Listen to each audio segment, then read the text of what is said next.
Unsere kleinen Our Gedanken. little thoughts. أفكارنا الصغيرة. 我们的小想 Nossos 法 pequenos Mentire pensamentos. nostre gânduri. 우리의 작은 생각. Nos petites réflexions, Delta FM 90.2. Bonjour à tous et à tous et bienvenue dans cette émission 17 de la saison 2 de Nos Petites Réflexions. T'as dit à tous et à tous. Ah oui, Représentation à toutes et à féminine. Eh bien, bonjour à toi, Anaëlle. Bonjour.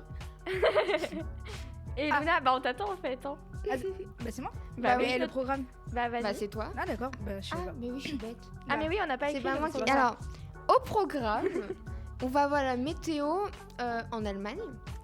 On va voir une chronique expression Et une chronique, je ne sais même plus sur quoi j'ai fait. Ah, Pardon, j'ai perdu mon truc. Une chronique sur le 5e genre en Indonésie. Voilà. Oui, tu verras. Tu vas écouter ma chronique, tu comprendras. Et ouais. Ok, et bah let's go pour ta météo, Luna. Yes. Alors bonjour à toutes et à tous. Donc côté météo, demain à Berlin en Allemagne, le temps sera plutôt nuageux dans l'ensemble. Le vent soufflera à environ 16 km/h, les températures seront d'environ 8 degrés et demain ce sera la Saint-Benoît-Joseph. Réflexion futile, pensée intense, méditation, approfondissement insensé, aphorisme et élucubration insignifiante. C'est inutile. Mais intéressant. Alors aujourd'hui, on se retrouve pour une chronique expression. Alors on va voir deux expressions, l'expression chanter comme une casserole et l'expression la goutte d'eau qui fait déborder le vase. Alors on va commencer par chanter comme une casserole. Lorsqu'on met de l'eau dans une casserole et qu'elle arrive à ébullition, cela produit de grosses bulles et ça fait un bruit. Le bruit ressemble un peu à bloup, bloup, bloup.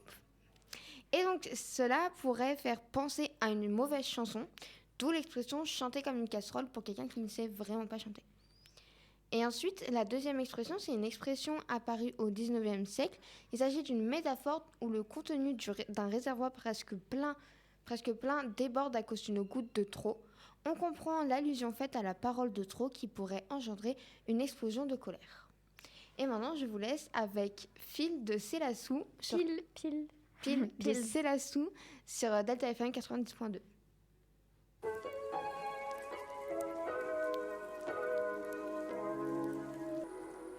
Vous venez d'écouter Pills de Céliacio sur Delta FM 90.2. Bonjour à tous et à toutes. Alors aujourd'hui, cette semaine au LPDJ, s'est tenue la semaine queer.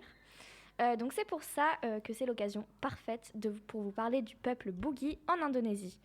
Depuis des siècles, dans la province du Sulawesi du Sud, cette société reconnaît l'existence de 5 genres, à savoir, attention, désolé pour les prononciations, les Makunrai et Oroani, qui correspondent aux concepts occidentaux de la femme et de l'homme, les Kalalai, qui sont nés assignés femmes mais qui exercent des métiers traditionnellement masculins et s'habillent de façon masculine, et les Kalabai, qui sont nés assignés hommes, portent de longs cheveux et du maquillage et exercent des métiers dits féminins.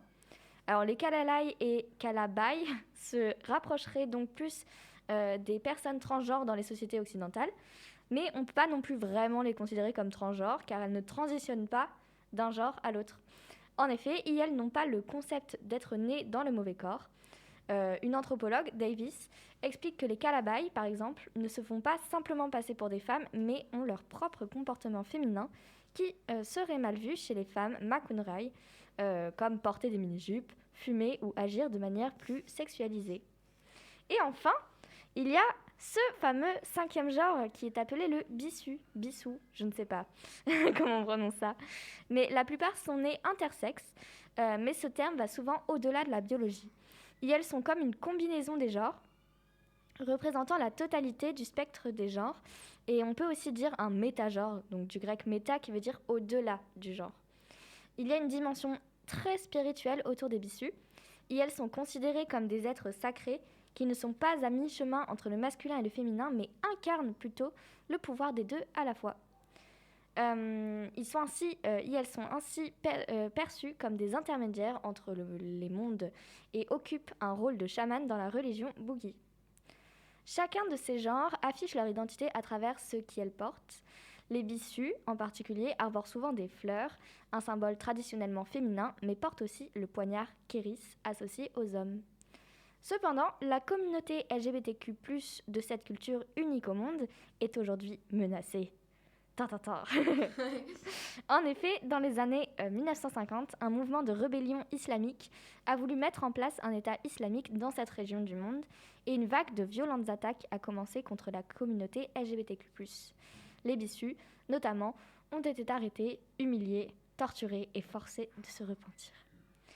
Pourtant, la religion islamique est très présente depuis le 15e siècle et les populations locales ont toujours réussi à concilier leur perception du genre avec cette religion.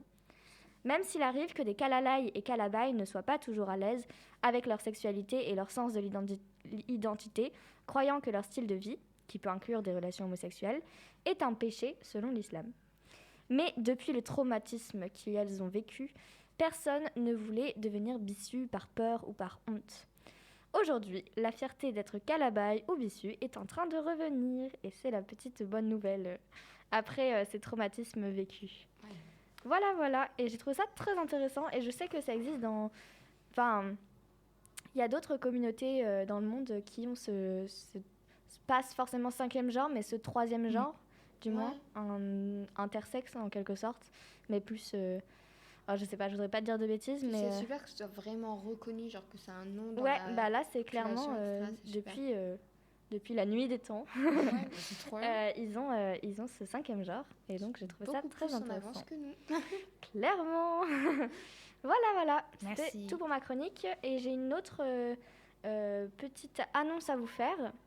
Si vous ne savez pas quoi faire le week-end du 23-24 avril pendant ces vacances, il y a un événement national dédié à l'agriculture durable qui s'appelle De ferme en ferme. Je ne sais pas si vous connaissez. Pas du tout. Dans toute la France, environ 600 fermes ouvrent leurs portes aux visiteurs sur 2 jours.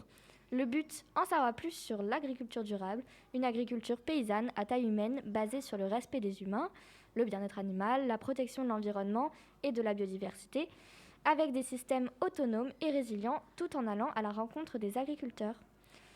Vous pourrez ainsi découvrir leurs métiers qui sont souvent des métiers passion et acheter leurs produits.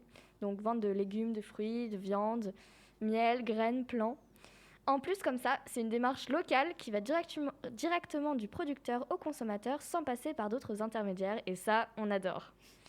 Dans la Vienne, il y a 15 fermes qui ouvrent leurs portes. Donc vous pouvez aller en visiter une en particulier ou alors suivre un circuit pédestre pour en visiter plusieurs. Bon, vous n'êtes pas obligé non plus de vous faire les 15 en une journée, ça risque d'être un peu long. Mais dans plusieurs fermes, il y a des animations, il y a parfois la possibilité de manger sur place, aussi avec un repas fait avec les produits des agriculteurs. Donc pour en savoir plus, vous pouvez aller sur le site du CIVAM, CIVAM, ou sur celui de Ferme en Ferme. Vous trouverez une vidéo d'ailleurs sympa avec des animaux, c'est toujours mignon les animaux. Et dessus, vous trouverez la liste des fermes participantes. Donc voilà, si ça vous intéresse, rendez-vous le week-end du 23 au 24 avril. Donc samedi, c'est de 14h à 18h et dimanche de 10h à midi et de 14h à 18h. Voilà. Trop Merci. bien. Bon, je mets le générique de fin.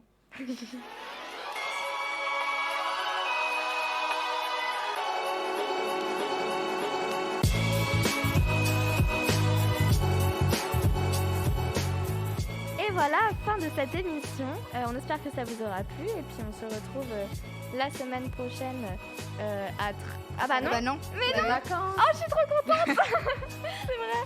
C'est vrai. Et du coup, bonnes vacances, très très bonnes vacances. Reposez-vous bien. Et puis on se retrouve peut-être 3 semaines parce que oui. Nous deux on n'est pas là. Parce que nous deux, la semaine de la rentrée, on n'est pas là, on part en voyage. Et donc là, vendredi avec les épreuves du bac. Oui, bien sûr. Oui. Oui. Ah bah oui. Ah oui, j'avoue. Bah oui, du coup dans un mois. Dans un mois. On se retrouvera peut-être. Voilà, peut-être un peu plus tard que dans 2 semaines. Mais voilà, on vous tiendra au courant. Exactement. Voilà. Et alors si cette émission vous a plu, je me souviens même plus du tout. Vous pouvez écouter ou réécouter cette émission sur vos plateformes de streaming audio ou bien sur le site de Delta FM à l'adresse lpdesi.radio-delta.fr. Je crois que il y a un truc, c'est inversé. Je crois que c'est. Non, je suis sûre c'est ça. C'est ça ? Ok. Ouais. Et écoutez, de toute façon, Internet, la magie d'Internet, vous pourrez trouver facilement. Voilà. Et bisous. Parce qu'on a cours. Bisous.